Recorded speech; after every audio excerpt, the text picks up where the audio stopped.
할렐루야, 우리 주님을 찬양합니다. 여러분, 오늘 오랜만에 우리가 예시와 찬양을 드렸습니다. 찬양을 드리면서 신랑 되시는 예수님을 상상했습니다. 주님께서 신부를 데리러 오실 것입니다. 신부는 바로 교회입니다. 그리고 또 우리 여러분 각자가 교회입니다. 주님의 신부됨을 언제나 여러분 잊지 마시기를 바랍니다. 여러분의 정체성은 예수 그리스도의 신부라는 것들을 언제나 여러분 확신하시기를 축복합니다. 신부 단장은 딴 게 아니에요. 예수님이 나의 신랑이다 라는 것을 믿는 믿음 안에서 서 있는 자이고요. 그렇기 때문에 나는 오직 신랑만을 위한 그러한 예수님의 신부다. 그리고 다시 오실 주님을 내가 맞이하기 위해서 신부됨으로 내가 준비되는 자가 되어야 한다라는 것을 알고 있는 그런 자가 신부입니다. 신랑을 기다리는 신부는 딴짓하지 않죠. 다른 사람 만나고 다른 데서 막 마음대로 놀고 그러지 않죠. 다른 거 주님보다 더 사랑하고 그러지 않죠. 신랑을 기다리는 신부의 삶으로 여러분의 삶을 지켜나갈 때 그때 주님께서 오실 것입니다. 그리고 우리는 주님의 말씀, 이 땅에 살고 있지만 이 땅에 속한 자가 아니고 하나님 나라에 속한 자, 하늘에 속한 자입니다. 하늘에 속한 자로 이 땅에 살고 있는 거죠.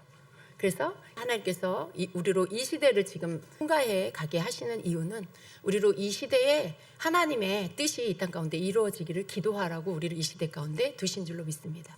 우리는 이 세상으로 인하여 요동하고 흔들리는 자가 아니라 이 세상 가운데 이 시대를 지나면서 하나님의 뜻이 이 땅 가운데 이루어지게 해달라고 기도해야 하는 것입니다. 그래서 우리는 이 땅의 일들로 인하여 너무 올라가거나 또 혹은 너무 절망하거나 너무 흥분하거나 너무 낙심하거나 이런 거 하면 안 돼요. 우리는 주님이 주시는 믿음의 사람, 주님이 주시는 믿는 자의 눈을 가지고 이 세상을 볼 수 있어야 합니다. 그래서 우리 그것들을 지금 배워가는 것 같아요. 우리가 그런 것들을 조금씩 더 배우면서 이렇게 또 저렇게 이런 것들을 경험하면서 무엇이 가장 바람직하고 옳은 것인지를 배워가는 그러한 시간인 것 같습니다. 여러분도 그러리라고 믿습니다. 그렇지만 여러분, 그 끝에 우리의 정체성과 우리가 서 있어야 할 것과 우리가 해야 할 일이 무엇인지를 성령 안에서 바르게 깨닫고 요동하지 않고 서 있는 여러분이 되셔야 합니다. 진리는 변하지 않습니다. 하나님의 말씀은 영원하십니다. 하나님의 오름은 영원한 거예요. 타협되지 않고요.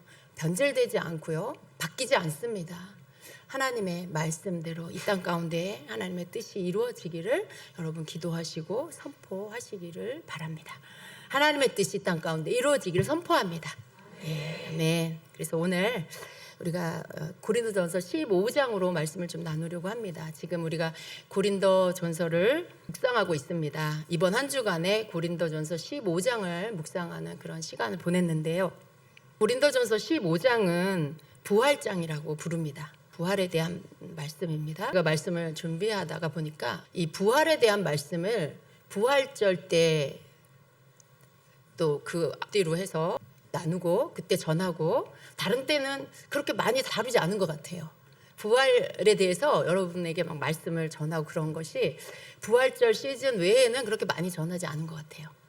그런데 이게 부활절 시즌에만 전하는 메시지가 아니라 정말 늘 성도의 마음 가운데 품고 있어야 할 부활 신앙이다라는 것을 다시 한번 저도 깨닫게 되는 시간이었습니다. 그래서 우리 말씀, 사실은 고린도전서 15장 전체를 읽으면 좋겠지만요, 우리가 시간상 오늘 말씀 15장 12절부터 24절까지 같이 한 목소리로 읽도록 하겠습니다. 시작.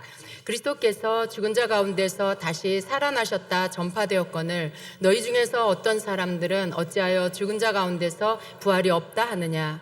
만일 죽은 자의 부활이 없으면 그리스도도 다시 살아나지 못하셨으리라. 그리스도께서 만일 다시 살아나지 못하셨으면 우리가 전파하는 것도 헛것이요 또 너희 믿음도 헛것이며 또 우리가 하나님의 거짓 증인으로 발견되리니 우리가 하나님이 그리스도를 다시 살리셨다고 증언하였습니다. 만일 죽은 자가 다시 살아나는 일이 없으면 하나님이 그리스도를 다시 살리지 아니하셨으리라. 만일 죽은 자가 다시 살아나는 일이 없으면 그리스도도 다시 살아나신 일이 없었을 터요. 그리스도께서 다시 살아나신 일이 없으면 너희의 믿음도 헛되고 너희가 여전히 죄 가운데 있을 것이요. 또한 그리스도 안에서 잠자는 자도 망하였으리니 만일 그리스도 안에서 우리가 바라는 것이 다만 이 세상의 삶뿐이면 모든 사람 가운데 우리가 더욱 불쌍한 자이러라. 그러나 이제 그리스도께서 죽은 자 가운데서 다시 살아나사 잠자는 자들의 첫 열매가 되셨도다. 사망이 한 사람으로 말미암았으니 죽은 자의 부활도 한 사람으로 말미암는도다. 아담 안에서 모든 사람이 죽은 것 같이 그리스도 안에서 모든 사람이 삶을 얻으리라. 그러나 각각 자기 차례대로 되리니 먼저는 첫 열매인 그리스도요, 다음에는 그가 강림하실 때에 그리스도에게 속한 자요, 그 후에는 마지막이니 그가 모든 통치와 모든 권세와 능력을 멸하시고 나라를 아버지 하나님께 바칠 때라. 아멘. 아멘. 우리 부활장, 고린도서 15장 이 부활장입니다. 전체 부활에 대해서 가르치고 있는 말씀인데요. 오늘 이 말씀을 통해서 이 어려운 시국에 우리의 신앙의 중심을 어디다 두어야 하는가라는 것들을 다시 한번 묵상하는 시간이 되시기를 바랍니다. 여러분, 우리는 그리스도인이죠. 우리 그리스도인이라는 것은 그리스도께 속했다라는 거예요. 그리스도께 속한 사람이라는 말입니다. 우리는 그리스도인이에요. 예수 그리스도께 속한 사람이죠. 이 세상에 속한 자가 아니에요. 우리는 이 땅에 발을 딛고 살고 있지만 우리의 실제 소속은 그리스도 안입니다. 여러분 믿으십니까? 여러분 이 말씀이 얼마나 여러분에게 큰 위로가 되는지 아셔야 돼요. 이 세상에 속한 자는요, 어때요? 이 세상 흐름 가운데서 이리저리 요동할 수밖에 없어요. 그렇죠, 여러분. 내가 땅이 있고 내가 집이 있으면 땅값이 올라야 되고 집값이 올라야 되고 막 그래요. 거기에 나는 막 영향을 받는 그런 자가 되는 거죠. 땅값이 내려가면 막 속상하고 집값이 올라가면 집이 있으면 막 기분이 좋고, 이게 이제 세상에 속했을 때 여러분 우리가 이런 것들에 영향을 받을 수밖에 없어요.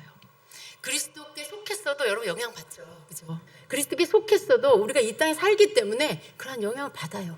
그렇지만 그것은 그냥 잠시 잠깐이죠. 우리가 말씀을 듣고 말씀을 묵상하면 다시 어떻게 돼요? 다시 정신을 차리고, 아, 내가 지금 뭐 하는 거지? 내가 정말 그리스도인이지, 내가 하늘에 속한 사람이지, 모든 것들이 주님 안에 있어 라고 하는 믿음 안에 그런 모든 것들 어떻게 해요? 주님 손에 맡기게 되는 거죠. 우리는 이렇게 쏠렸다가 저렇게 흔들렸다가도 말씀을 읽고 묵상하면 다시 말씀 앞에 다시 정렬되게 되는 게 그리스도인이에요. 또 마땅히 그래야 하는 것입니다. 우리의 신앙, 이 시국에 우리의 신앙 중심을 어디에 두어야 하는가라는 것들을 우리 같이 말씀을 통해서 좀 보기를 원합니다. 여러분 우리가 부활에 대해, 예수님의 부활에 대한 말씀을 묵상하다가 보면요, 내가 누군지, 나는 어디에 서 있어야 하는지가 저절로 깨달아집니다. 그래서 특별히 고린도전서를 또 우리가 묵상하고 있는데, 이때에 또 고린도전서 15장을 우리가 묵상하면서 뭔가 다시 한번 마음을 새롭게 하게 되는 그런 시간들입니다. 사도 바울은 고린도전서 15장 초반에서요, 우리가 읽지는 않았지만 여러분 개인적으로 읽으시기 바랍니다. 그 앞부분에서, 우리가 읽은 말씀의 앞부분에서 예수님의 부활 사건이 기록된 성경 말씀대로 이루어진 일이라는 것을 증언하고 있어요. 이것은 부인할 수 없는 사실이라는 것을 증언하고 있습니다. 그래서 말씀대로 이루어졌고, 성경대로 이루어졌고, 성경대로 죽으셨고, 성경대로 살아나셨고, 이런 말씀들을 계속 반복해서 합니다. 그러면서 또 예수님의 부활을 목격한 자들, 그 목격자들의 또 이름을 또 나열하고 있어요. 부활하신 예수님은요, 베드로에게 보이셨고요, 또 예수님의 12제자에게 보이셨고요, 또 그 후에 500여 명의 형제들에게도 보이셨습니다. 그리고 맨 마지막에 자신과 같이 부족한 자에게도 보이셨다라고 말하고 있습니다. 증인이 있다라는 거예요. 예수님의 부활하신 예수님을 본 자들이 있다라는 것을 말하고 있는 것입니다. 바울의 이러한 증언은 예수님의 부활이 실체가 없는 것이 아니라는 것을 말하는 거예요. 실체가 없는 것을 우리가 믿는 것이 아니다, 역사적인 사실을 우리가 믿는 것이다라고 말하고 있는 것입니다. 당시에 고린도 교회 내에는요, 죽은 자의 부활이 없다라고 주장하는 사람들이 있었던 것 같습니다. 그때나 지금이나 지금 이 시대를 살아가고 이 현재를 살아가는 사람들 중에도요, 예수님의 부활을 믿지 않는 사람들이 많이 있지요. 교회 안에도 어쩌면 있을 수도 있을 것 같아요. 교회를 다니지만 예수님의 부활에 대한 믿음을 갖지 못한 자도 있을 것 같아요. 하물며 교회 밖의 세상 사람들은 당연히 믿지 않겠죠. 죽은 자가 살아났고 예수님이 죽었다가 살아나셨고 그리고 부활 승천하셨다라는 것들을 믿지 않는 사람들이 오늘날에도 굉장히 많은 것입니다. 그러나 기독교의 신앙의 핵심이 뭡니까? 여러분, 예수님의 죽으심과 부활과 승천이에요. 만일 예수님이 인간의 죄를 위해서 십자가에 죽으셨는데 다시 살아나는 부활이 없었다면 예수님의 죽음이 우리에게 어떻게 무슨 능력이 되겠어요? 그렇죠? 예수님이 하나님의 아들이신데 오셔서 우리 인간의 죄를 지고 십자가에 죽으셨대. 거기까지는 맞는데, 그런데 죽으시고 살아나지 않으셨대. 부활을 하지 않으셨다라고 하면 여러분, 그게 그렇게 뭐 능력이 되겠어요? 부활이 없으면요, 역사 속에 성인이라고 하는 사람들, 좀 보통 사람들보다 더 높은 경지에 이른 그런 사람들이 있잖아요. 여러분, 다른 종교에서 믿는 그들의 신이라고 하는 사람들은요, 정말 신이 아니고 그냥 사람이에요. 사람인데 사람 가운데 굉장히 훌륭하고 그리고 높은 경지에 이르렀기 때문에, 일반 사람들이 도달할 수 없는 그런 높은 경지에 이르러서 매우 훌륭하기 때문에 사람들이 그들을 높여서 신격화한 거죠. 그리고 그들을 믿는 거예요. 근데 여러분, 그것은 신이 아닙니다. 그들이 신이 아닌 이유가 뭐예요? 우리와 똑같이, 일반 사람들과 똑같이 이 세상에 태어났고 이 세상에 살다가 좀 훌륭하게 살았지만 어느 시간이 돼서 죽었어요. 근데 죽음 이후에 어떻게 됐어요? 살아나지 않았어요. 부활하지 않았습니다. 똑같이 그냥 태어나고 죽은 거예요. 그것은 그나 우리나 다 똑같은 인간이라는 뜻이죠. 근데 예수님은 어떠셨어요?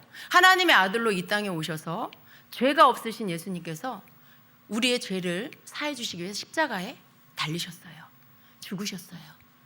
근데 그걸로 끝나는 것이 아니고 3일 만에 다시 살아나셨죠. 부활하셨죠. 예수님이 죽으셨고 다시 살아나셨다라는 이 복음 안에는요, 예수님께서 죄인된 우리의 죄의 결과, 죄의 삭은 사망이라고 했는데, 죄로 인해서 멸망하고 사망을 할 수밖에 없는 인간의 그 끝을 뒤바꿔 놓았다는 뜻이에요. 사망이요 멸망이 아니라 생명의 부활로 다시 살게 하셨다라는 것이 그 안에 들어있는 거예요. 여러분, 예수님이 왜 구원자이시냐면 바로 이 이유 때문에 예수님이 구원자이세요. 그분은 죽으시고 살아나셨어요. 죄의 모든 결과물인 사망을 멸하셨어요. 그래서 우리로 하여금 영원한 멸망의 지옥에 가지 않고 그리스도 안에 있는 자들은 생명을 얻어 영원한 생명의 나라, 하나님의 나라로 들어갈 수 있도록 문을 여신 것이죠. 여러분, 이것이 능력입니다. 그런데 예수님의 부활이 없다라면 이 능력이 없는 거예요. 예수님의 부활이 없다면 이러한 모든 것들은 없는 거예요. 우리는 죄 가운데서 그냥 다 멸망받을 수밖에 없는 자가 되는 것입니다. 예수님은 구원자라고 불림받을 수가 없게 되는 것입니다. 그래서 예수님의 부활은요, 굉장히 중요한 기독교 신앙의 핵심이 된다라는 것이에요. 우리 말씀을 보면은요, 만일 죽은 사람의 부활이 없다면 예수님도 다시 살지 못하셨을 거라고 말씀하고 있어요. 14절에 그리스도께서 만일 다시 살아나지 못하셨으면 우리가 전파하는 것도 헛것이요 또 너희 믿음도 헛것이며 우리가 하나님의 거짓 증인으로 발견되리니 우리가 하나님이 그리스도를 다시 살리셨다고 증언하였습니다. 만일 죽은 자가 다시 살아나는 일이 없으면 하나님이 그리스도를 다시 살리지 아니하셨으리라 말씀해요. 이 말씀은요, 결국 예수님께서 부활하신 것은 하나님께서 예수님을 죽은 자 가운데서 다시 살리셨기 때문이다라는 말씀이죠. 하나님이 죽으신 예수님을 다시 살리신 거예요. 그런데 부활이 없다고 하면요, 하나님께서 예수님을 다시 살리지 않으셨을 거라는 거죠. 부활이 정말로 없다라면. 또한 어떻게 되는 거예요? 예수님이 부활하셨다라고 전하는 모든 전파하는 사람들의 말이 헛된 거라는 거예요. 여기 이 헛되다라고 하는 말의 이 원어 뜻은요, 공허하다라는 말인데, 예수님이 부활하셨다라고 전파하는 모든 복음을 전하는 자의 소리가 다 공허한 소리가 된다는 거예요. 다 헛될 뿐이라는 것입니다. 그리고 예수님의 부활을 믿는 성도들의 믿음도 다 헛되고 공허한 것이 된다라는 것입니다. 부활을 부인하는 것은요, 하나님이 행하신 일을 부인하는 것이 되는 것입니다.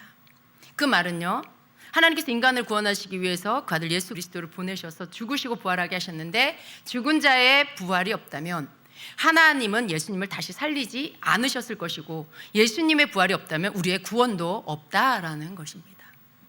만약에 진짜 부활이 없다면, 하나님으로부터 부활이 없다, 이게 진리다라고 하면 그렇다는 거예요. 하나님이 예수님 살리지 않으셨겠죠, 부활이 없다라고 하면. 그런데 하나님 어떻게 했어요? 예수님을 살리셨어요.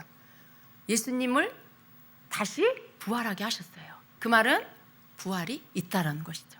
하나님께서 부활을 주셨어요. 그래서 지금 바울은요, 부활이 없다고 주장하는 사람들의 말이 틀렸다라고 하는 말을 지금 설명하고 있는 것입니다. 만일 죽은 자가 다시 살아나는 일이 없으면 그리스도도 다시 살아나신 일이 없었을 터이요. 그리스도께서 다시 살아나신 일이 없으면 너희의 믿음도 헛되고 너희가 여전히 죄 가운데 있을 것이요 라고 말씀해요. 예수님의 부활이 없다라면 가장 여러분 주목해야 할 말씀이 뭐예요? 우리의 믿음이 헛되고 우리가 여전히 죄 가운데 있을 것이다 라는 말씀이에요. 여러분의 죄를 씻음 받으셨습니까? 우리의 죄를 씻음 받는 길은 오직 한 길밖에 없어요. 우리의 죄를 대신해서 죽으신 예수 그리스도를 믿는 믿음 안에서 우리의 죄가 씻음을 받습니다. 그런데 우리의 죄를 씻음 받는 이유는 아까도 설명한 것처럼 예수님께서 죄의 짐을 지고 죽으시고 그 죄의 값을 치르시고 죄의 결과물인 사망을, 죄값을 치름으로 인해 그 사망에게 모든 값을 치렀어요. 근데 그걸로 예수님이 사망에 집어삼킨 바가 된 게 아니라 예수님은 사망을 넘어서 살아나셨어요. 사망을 이기신 거예요. 그래서 우리는 우리의 죄에 대한 것들 예수님께 사함을 받고, 예수님 안에서 사함을 받고 사망을 이기고 생명을 얻게 된 것이죠. 우리는 더 이상 죄 가운데 있는 게 아니라는 거예요. 여러분이 짓는 자범죄는요, 하나님 앞에 예수의 이름으로 회개함으로 용서받는 죄입니다. 그 말은 영혼이 씻겨지지 않는 예수 믿기 전에 그 죄와는 다르다는 뜻이에요. 예수님 밖에서는요, 죄가 씻음 받을 길이 없어요. 그러나 예수 그리스도 안에 들어오면요, 그분 안에서 우리가 회개할 때 죄의 사함을 받고요, 우리가 자범죄를 짓는 그 죄들을 우리가 깨닫고 하나님 앞에 회개하면 그 죄가 씻김을 받는 하나님의 은혜가 있는 거예요. 이게 예수님이 죽으시고 부활하셨기 때문에 가능한 것입니다. 사망을 이기셨기 때문에 사망이 죄인인 우리를 집어삼킬 수가 없다라는 거예요. 그런데 예수님의 부활이 없다라면 어떻게 되는 거예요? 우리가 죄를 씻을 길이 없어요. 예수님이 사망을 이기고 살아나지 않으셨다라면 우리의 죄를 씻을 길이 없어요. 죄의 용서를 받을 길이 없어요. 그래서 이 말씀이 그런 뜻입니다. 그리스도께서 다시 살아나신 일이 없으면 너희의 믿음도 헛되고 너희가 여전히 죄 가운데 있을 것이요 라는 말씀이에요. 우리의 죄가 여전히 그냥 우리 가운데 있어서 우리는 죄 안에서 죄짐을 지고 죄에 눌려서 살 수밖에 없는 그런 자이고, 우리가 죽어도 구원이 없고 우리는 멸망 가운데 들어갈 수밖에 없다라는 그런 뜻인 것입니다. 여전히 우리가 죄 가운데 산다라는 것은 그렇게 무서운 말씀인 거예요. 죄사함이 없으면 구원도 없습니다. 모든 사람은 인류의 첫 번째 사람인 아담에게 속해 있었죠. 첫 번째 사람인 아담. 이 히브리어로 아담은요, 사람이라는 말이에요. 그 단어의 뜻이 사람이라는 뜻입니다. 그래서 모든 인류의 첫 번째 사람인 아담에게 속해 있는 것입니다. 우리는 아담의 불순종의 죄로 인해서 아담에게 속한 모든 인류가 죄인이 되었죠. 그건 좀 억울한 것 같지 않습니까, 여러분? 여러분, 말씀을 알기 전에 이 말씀을 듣고 왜 아담이 지은 죄 때문에 나까지 죄인이어야 돼? 나는 잘못한 게 없는데? 이런 생각 해보셨습니까? 어렸을 때 그런 생각 해보셨죠? 잘 모를 때, 말씀 잘 모를 때. 근데 왜 그럴까요? 아담이 모든 사람의 대표예요. 사람입니다. 그 사람에게 우리 모든 그 이후의 인류가 그 안에 속하게 된 것이죠. 속하는 것이죠. 그래서 아담의 죄로 인해 모든 인류 안에 죄가 들어온 거예요. 그래서 내가 태어나기도 전에 모든 인류는 이미 원죄라는 그 죄를 갖고 태어나게 된 것입니다. 그런데 첫 번째 아담의 불순종의 죄로 인해서 모든 인류가 죄인이 되었는데, 그러나 하나님은 어떻게 하셨습니까? 그 죄의 고리를 끊어주시기 위해서 신이신 예수님을 인간의 몸을 입고 두 번째 아담으로 오게 하셨습니다. 사람의 몸을 입으셨어요. 그래서 예수님이 두 번째 아담이 되셨어요. 두 번째 아담인 예수님은요, 첫 번째 아담이 범한 불순종의 죄를 하나님께 온전한 순종과 순복을 드림으로써 이 죄의 고리를 파해버리셨습니다. 첫 번째 아담이 묶어놓은 죄의 고리를, 불순종이라는 죄로 인하여 죄의 고리가 묶였는데, 예수님이 두 번째 아담으로 오셔서 완전한 순종과 순복을 하나님께 드렸어요. 그래서 첫 번째 아담이 지은 불순종의 죄로 인하여 묶인 것들이, 그 고리가 끊어져 버린 거죠. 파해져 버린 거예요. 그래서 예수님을 믿는 자는 더 이상 첫 번째 아담에게 속한 자가 아니라는 것이에요. 두 번째 아담인 예수님께 속한 자가 되었다라는 것이에요. 예수님과 함께 죽었고 예수님과 함께 부활에 참여하는 자가 되었다라는 것입니다. 그런데 죽은 자의 부활이 없다면 예수님의 부활도 없는 것이고, 우리는 여전히 죄짐에 눌려서 사는 멸망받을 죄인일 수밖에 없다라는 것입니다. 또한 18절에는요, 그리스도 안에서 잠자는 자도 망하였으리라고 말씀해요. 예수님의 부활이 없다, 죽은 자의 부활이 없다면 그리스도 안에서 잠자는 자도 망하였으리라고 말씀합니다. 그리스도 안에서 잠자는 자는 누구입니까? 예수님을 믿고 먼저 죽은 자들을 말합니다. 이 망하였으리니의 이 헬라어는요, 아플론토라고 하는데, 이 뜻은요, 무효로 만들다, 철저히 파괴하다라는 뜻이 있어요. 예수 믿고 죽은 자도 완전히 멸망에 들어갔을 것이다 라는 말이에요. 잠자는 자도 망하였으리라. 그들의 모든 예수 그리스도 안에서의 소망, 부활의 소망, 영원한 생명의 소망, 이 모든 것들이 다 무효가 되고 완전히 다 파괴됐을 것이다 라는 뜻이에요. 즉, 죽은 자의 부활이 없다면 예수님의 부활도 없는 것이고, 예수님의 부활이 없으면 그리스도 안에서 먼저 죽은 자들에게도 부활과 영원한 생명은 없다라는 뜻이라는 것이죠. 그러나 예수님은 이렇게 말씀하셨습니다. 요한복음 11장 25, 26절에 같이 읽어볼까요? 예수께서 이르시되 나는 부활이요 생명이니 나를 믿는 자는 죽어도 살겠고 무릇 살아서 나를 믿는 자는 영원히 죽지 아니하리니 이것을 너희가 믿느냐 말씀합니다. 예수님은 부활이라고 말씀해요. 나는 생명이다, 나는 부활이다, 나를 믿는 자는 죽어도 살 것이다, 무릇 살아서 나를 믿는 자는 영원히 죽지 않을 것이다 말씀해요.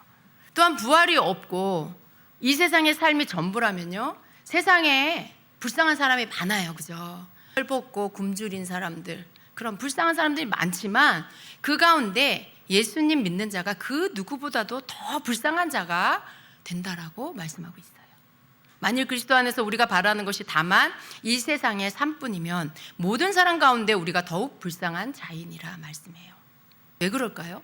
죽은 자의 부활이 있기 때문에 믿는 자는요, 이 세상에서 어떻게 삽니까? 참아요. 오래 참고 인내하고 때로는 절제하는 삶을 삽니다. 여러분 그렇습니까? 여러분 성질대로 다 성질 부리고 살지 않잖아요. 그죠? 욕심 나는 거 다 욕심 채우고 살지 않잖아요. 사람들과의 다투는 일에 내가 옳아도 내가 예수님 믿는 사람이라는 것 때문에 때로는 내가 참아주고 내가 또 손해도 보고 이렇게 하시잖아요. 그렇죠? 왜 그래요? 나도 다 할 수 있지만 내가 예수님 믿는 사람이기 때문에, 내게는 약속의 말씀이 있기 때문에 그렇게 하는 거예요. 그 약속의 말씀이 뭐예요? 이후에 우리가 하나님 앞에서 내가 이 땅의 삶에 대한 모든 것들을 하나님 앞에서 계산하기 때문에, 그렇죠? 우리는 또 하나님의 사랑의 빚을 진 자이고 예수 그리스도의 핏값으로 산 자가 되었어요. 그래서 내가 내 것이 아니고 하나님의 것이기 때문에 내 삶에는 절제가 있는 것이고, 내 삶에는 인내가 있는 것이고, 내 삶에는 오래 참음이 있는 것이에요. 그렇죠? 그런 것입니다. 그래서 우리는 죽음 이후에 부활과 영원한 생명이 있고 반대로 영원한 멸망도 있기 때문에 이 세상에서의 삶을 육체의 쾌락을 추구하지 않고 죄의 유혹을 물리치면서 혈기와 분노에 자신을 내어주지 않는 절제하는 삶을 사는 것입니다. 만일 이 세상 삶이 전부이고 부활이 없다면 우리가 왜 그런 삶을 살겠어요? 그죠? 여러분, 만약에 부활이 없다면 어떻게 살겠어요, 여러분? 뭐하러 참아요? 뭐하러 절제해요, 여러분? 이 세상 사는 게 끝이라면 그냥 내 하고 싶은 대로 다 하고 살면 되겠죠, 그죠? 그리고 그냥 끝나면 되는 거예요. 이 세상 사람들처럼. 부활이 없다면 차라리 이 땅에서 먹고 마시고 쾌락을 즐기고 그렇게 사는 편이 나을 것입니다. 그러나 하나님의 말씀은 무엇이라고 말씀합니까? 하나님은요, 예수 그리스도를 모든 죽은 자의 첫 열매로 다시 살아나게 하셨다라고 말씀하고 있어요. 예수님은 부활의 첫 열매가 되신 것입니다.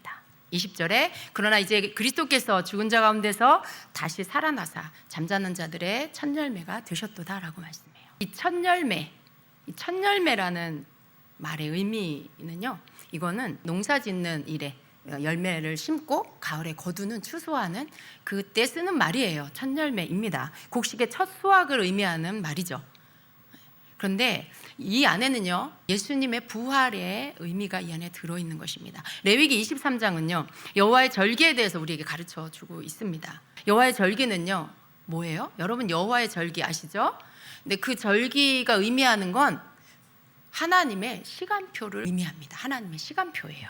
하나님의 시간표이기도 하고 예수 그리스도를 통해서 이루시는 구속사의 시간표, 구속사의 예표이기도 합니다. 그래서 모든 절기 안에는요 예수님의 태어나심, 죽으심, 부활, 그리고 다시 오심, 그리고 영원한 천국 안으로 들어가는 우리 믿는 자들의 부활과 주님 안에서 영원한 나라로 들어가는 삶, 이 모든 게 그 안에 들어있죠. 그 가운데 이 첫 열매에 속하는 절기가 뭐냐면 맥추절이에요. 맥추절. 여러분 예수님의 죽으심을 상징하는 유월절 이후에 보리를 추수하는 맥추절이 옵니다. 예수님의 죽으심 후에 예수님의 부활을 예표하고 있는데요.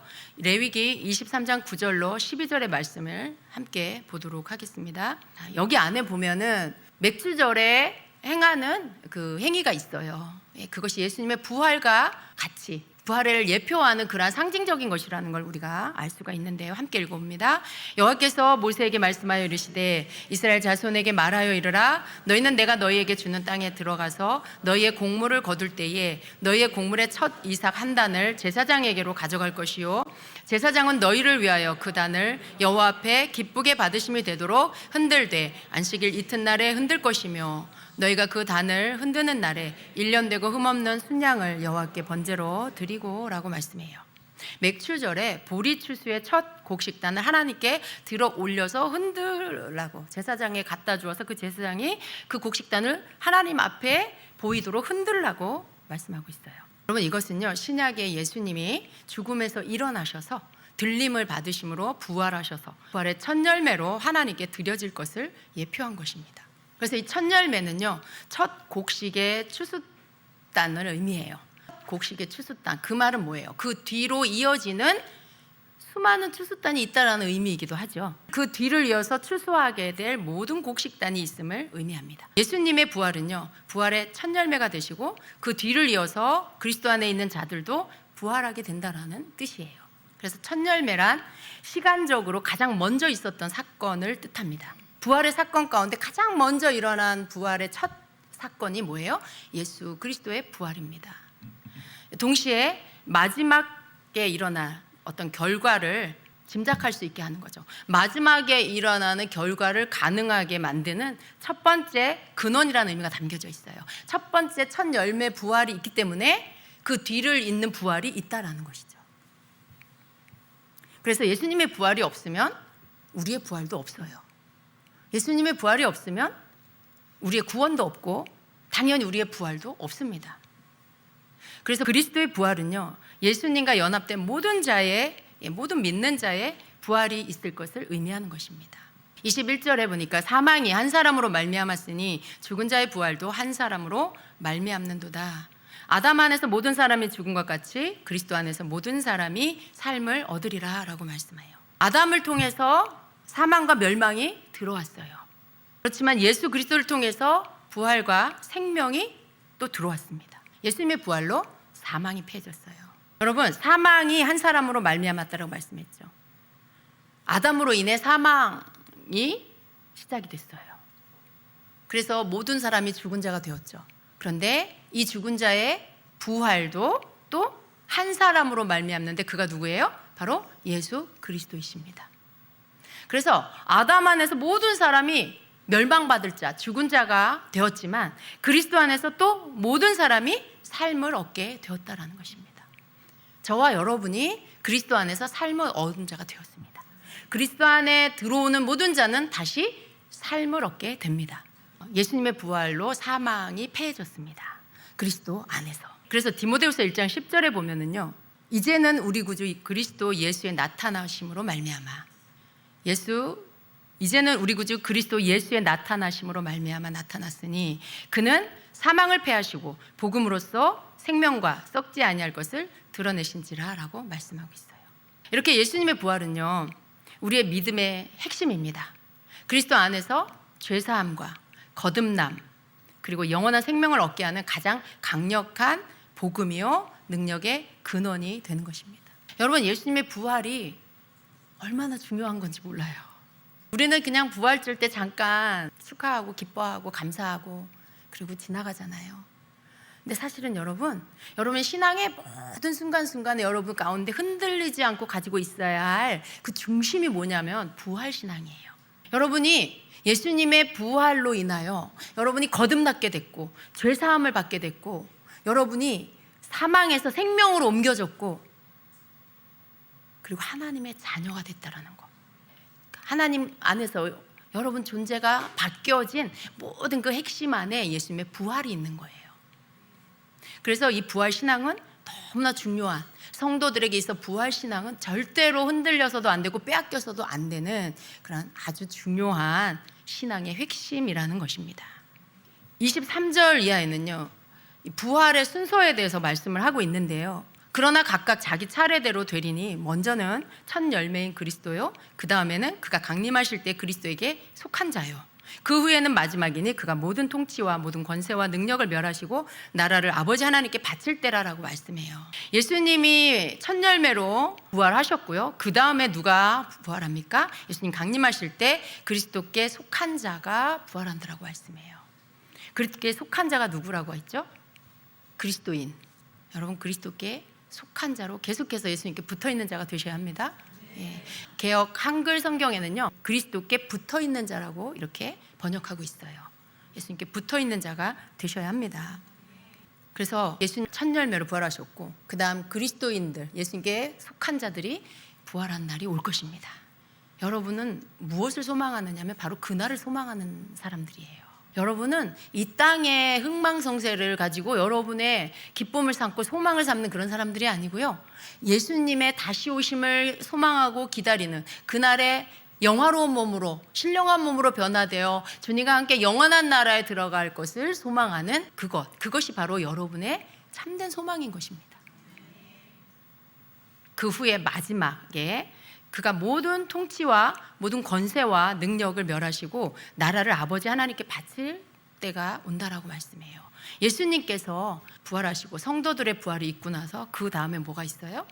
예수님께서 모든 통치와 모든 권세와 모든 능력을 다 멸하신다라고 말씀해요. 그래서 그 모든 것들을 다시 되찾으셔서 그 나라를 하나님 아버지께 드리게 되는 날이 올 것이다라고 말씀해요. 여러분, 지금 이 시대에 우리의 눈으로 보면 악인이 득세하는 것 같고 마귀가 이기는 것 같고 뭔가 세상이 막 잘못되어 가는 것 같고 그런 것들이 눈에 보입니다. 전쟁이 끊이지 않고 뭔가 옳은 것이 패배하는 것 같이 보이는 막 이런 참담한 시간들 우리가 지금 보고 있습니다. 그런데 주님이 그러시죠? 멀리 내다보라고 말씀하셨어요. 바로 눈 앞만 보는 게 아니고 멀리 내다보아라라고 말씀해요. 하나님이 행하시는 일들은 이 땅 가운데서 다 이루어질 것입니다. 하나님이 하시고자 하는 일들은 이 땅 가운데서 다 이루어지게 될 거예요. 그런데 하나님이 그러한 모든 하나님의 시간표 안에서 일어날 일들을 우리에게 다 감추신 것이 아니고요, 성경 가운데 다 드러내고 계십니다. 예수님이 다시 오실 때에 모든 통치와 모든 권세와 능력을 다 멸하시고 악인과 사단의 모든 권세와 통치를 다 멸하시고 그 나라를 다 찾으셔서 하나님 아버지께 바치게 되는 날이 올 거라고 말씀하고 있습니다. 그래서 여러분, 예수님의 부활은요, 이 세상의 마지막과 또 그 후에 영원한 나라와도 굉장히 밀접한 관계가 있다는 것을 아셔야 돼요. 이 세상의 마지막과 예수님의 부활이 연결되어 있습니다. 예수님의 부활 안에 들어있는 그 진리의 약속의 말씀은요, 이 땅의 마지막 때 모습, 그리고 그 이후에 영원한 나라로 들어가는 이 모든 것과 다 연결이 되어 있다는 것이에요. 예수님은 모든 원수를 그분의 발 아래 둘 때까지 반드시 왕으로 통치하실 것입니다. 25절, 26절에 보니까 그가 모든 원수를 그 발 아래 둘 때까지 반드시 왕노릇 하시리니 맨 나중에 멸망받을 원수는 사망이니라 라고 말씀합니다. 하나님께서 예수 그리스도를 죽은 자 가운데서 부활하게 하신 이유는요, 이 마지막 원수인 사망을 심판하고 멸하시기 위함입니다. 인간의 죄로 인해 사망이 왔지요. 근데 이 사망은요, 인간의 죄, 그 죄를 주관하는 사단, 그것과 같이 이 사망은 인간을 억압하는 존재예요. 그런데 예수님의 부활로 인해서 더 이상 사망이 인간을 억압하는 존재가 될 수 없게 되었다라는 것입니다. 여러분, 사망을 두려워하지 마시기 바랍니다. 사람은 누구나 한번 태어나면 또 한번 죽죠. 그죠? 이건 성경 말씀이에요. 그런데 그 후에 심판이 있다라고 말씀하셨어요. 그 이후의 삶이 있다라는 것이죠. 예수님의 부활하심으로 인해서 우리는 영원한 나라로 들어가게 됩니다. 예수 그리스도 안에 속한 자는요, 영원한 생명의 부활로 나오게 될 거예요. 그러나 예수 그리스도 밖에 있는 자는요, 영원한 심판의 부활로 일어나게 될 거예요. 다 부활해요. 악인도 부활하고 의인도 다 부활합니다. 그런데 의인의 부활 속에 영원한 하나님의 생명의 나라로 들어가고, 악인의 부활은 영원한 멸망, 그 지옥으로 들어가 영원한 고통 가운데서 살게 되는 것입니다. 예수님의 부활이 이 모든 것들을 이루도록, 그것이 우리 가운데 오도록 만드신 거예요. 예수님의 부활이 없으면 그 이후, 죽음 이후의 삶은 없어요. 영원한 세상은 없는 거예요. 그냥 이 땅의 삶으로 끝나는 것이죠. 그런데 예수님의 부활하심으로 인해 인생의, 사람의 부활, 모든 인류의 부활이 있고요, 그 안에 하나님의 심판이 있고요. 그렇습니다. 그래서 로마서 6장 8절 9절에 만일 우리가 그리스도와 함께 죽었으면 또한 그와 함께 살 줄을 믿노니 이는 그리스도께서 죽은 자 가운데서 살아나셨음에 다시 죽지 아니하시고 사망이 다시 그를 주장하지 못할 줄을 알미로라 라고 말씀하고 있습니다. 아멘입니다. 여러분, 말씀을 믿는 여러분 되시기 축복합니다. 말씀은요, 우리에게 주시는 약속이에요. 말씀은 진리의 말씀이에요. 변하지 않습니다. 그래서 우리는 하나님의 말씀을 믿고 붙드는 자가 되어야 합니다. 세상이 어지러울수록 우리는 하나님의 말씀을 붙들어야 합니다. 세상이 이리저리 우리가 여지껏 믿고 있던 게 막 흔들리잖아요. 우리가 믿고 있던 것들이 막 흔들리고 있어요. 대한민국이 법치국가로 법에 의해서 모든 것들이 옳고 그름이 결정되고 법에 어긋나는 것으로 벌을 받고 우리는 그 안에서 있었는데, 앞으로의 시대는 이런 모든 것들이 흔들릴 것 같은 그런 것들이 보입니다. 그죠? 법을 준수하지 않아. 잘못을 하고도 법을 두려워하지 않아. 앞으로 더 시간이 가면 어떻게 될까요? 법이 사람들 발밑에 밟혀버리는 무법천지와 같은 그런 세상이 될 수도 있지 않을까 하는 생각이 드는 거예요. 여러분, 이 세상이 옳다라고 정해놓은 것들은요, 또 시간이 지나면 그게 옳지 않은 게 되기도 하는 거죠. 이게 진리야, 이게 맞아라고 막 그렇게 믿고 살았는데 어떤 시간대로 들어가니까 그게 진리가 아니고 그게 믿을 만한 게 못 되는 게 돼버리는, 시대마다 막 진리가 바뀌어. 그게 무슨 진리입니까? 진리는 영원히 바뀌지 않는 거죠. 근데 우리는 이 땅에서 진리라고 말하는 것들은 다 그렇다라는 거예요. 변한다라는 거예요. 자꾸 변해요. 시대적으로 자꾸 변해요. 이게 옳은 줄 알았는데 옳지 않다라고 말하는 시간대 안에 우리가 막 들어가고, 이게 정말 우리를 지켜준다고 생각했는데 그게 다 무너진 시대가 오는 것 같고. 여러분, 우리는 이 세상에 소망을 두어서는 안 된다는 것입니다. 이 세상 일로 인해 울고 웃고 이렇게 해서는 안 된다는 것이죠. 우리는 이 세상을 바라보는 자들이 되어야 합니다. 이 세상에서 일어나는 일들을 바라보고 하나님의 시간표 안에서 지금이 어느 때인가를 볼 수 있는 그런 영적인 눈을 가진 자가 되어야 합니다. 동시에 이 시대를 우리가 살게 하시는 하나님의 뜻을 알아서 이 시대 가운데 하나님의 때가, 하나님의 구원하심이 더 강력하게 일어나게 해달라고, 이 때에 하나님의 정의가 이 땅 가운데 임하게 해달라고 우리는 기도하는 그런 성도가 되어야 하는 것입니다. 그래서 우리의 본분, 우리의 위치, 우리의 소속이 어디인지를 먼저 아는 거, 그리고 두 번째로 이 때를 살아가게 하는 하나님의 뜻이 무엇인가를 아는 거, 이게 성도가 알아야 할 요건들입니다. 우리가 이 두 가지 중에 하나를 잃어버리면 우리는 어디에도 속하지 않은 사람이 되는 거예요. 내가 이 땅에 살지만 나는 하나님 나라에 속한 자라는 것을 언제나 명심하고 살아야 합니다. 그렇기 때문에 이 세상의 일들로 인하 요동하지 않는 자가 되어야 한다는 것을 마음에 품고 살아야 합니다. 그러나 우리는 여전히 이 땅에 살고 있죠. 이 시대를 살고 있어요. 하나님은 왜 이 시대에 하필이면 이 시대에 나를 있게 하셨을까? 왜 하필이면 내가 사는 이때에 이런 일들이 일어나게 하시는 걸까? 거기에 대답은 우리로 이 시대를 읽고 이 시대를 위한 하나님의 뜻이 이루어지게 해달라고 기도하라는 하나님의 메시지가 있는 것입니다. 여러분, 우리는 막 헷갈릴 필요 없어요. 이 사람이 이렇게 말하면 이게 맞는 것 같고 저 사람이 또 저렇게 말하면 그게 맞는 것 같고 이렇게 할 필요가 없습니다. 언제나 옳은 건 옳은 거예요. 그죠? 하나님 말씀 안에서 가르쳐 주신 것을 따라서 우리는 옳고 그른 것을 분별할 수 있습니다. 그 안에서 하나님의 말씀을 쫓아 옳은 것을 우리는 따라가면 되는 거예요. 그리고 하나님께 그것을 지켜달라고 기도하는 것이 우리가 해야 할 일입니다. 헷갈리지 마세요. 여러분, 사람의 말이나 어떤 시대적으로 우세한 혹은 이쪽이 저쪽이 힘을 더 얻는 것 같은 것, 거기에 여러분이 막 딸려가는 자가 되지 마세요. 우리는 이 세상에서 일어나고 있는 일들에 딸려가는 자가 아니라 하나님의 말씀 안에서 옳고 그름을 분별하고 그리고 그 하나님의 뜻이 이 땅 가운데서 무너지지 않고 이루어지게 해달라고, 정말 하나님의 뜻 가운데 이 나라가 서게 해달라고 기도하는 것, 이걸 우리가 해야 하는 것입니다. 그래서 여러분, 이 땅에서 그 모든 일의 뒤에서 조종하는 악한 사단의 권세, 그 권세를 휘두르고 있는 것이 이 보이는 이때에 우리 믿는 자는 쉽게 낙심하거나 절망에 휩싸이면 안 된다라는 것입니다. 우리가 이때를 살아가고 있지만 또한 우리가 보고 듣는 것이 전부가 아니라는 것, 이게 끝이 아니라는 것을 우리는 항상 기억하고 있어야 합니다. 믿는 자의 시간표는요, 우리의 시간표, 우리 믿는 자의 시간표는 이 세상의 시간표가 아닙니다. 우리가 보이지 않는 영적인 하나님의 그 시간대, 우리는 이 땅에 살지만 하나님의 시간표를 따라서 사는 자들이에요. 우리는 지금 이 땅에 살고 있어요. 지금 이 땅의 시간은 2024년 오늘 12월 20일 9시 22분이에요. 그런데 우리는요, 이 땅의 시간표 안에서 일어나는 일들 가운데서 매여서 사는 자들이 아니라는 거예요. 우리는 하나님의 시간표를 따라 살아가는 자들이라는 것입니다. 하나님의 시간표. 그래서 우리는 하나님의 시간표를 잘 보고 있는 자가 되어야 합니다. 하나님의 시간표를 따라서 살아가는 자가 되어야 합니다.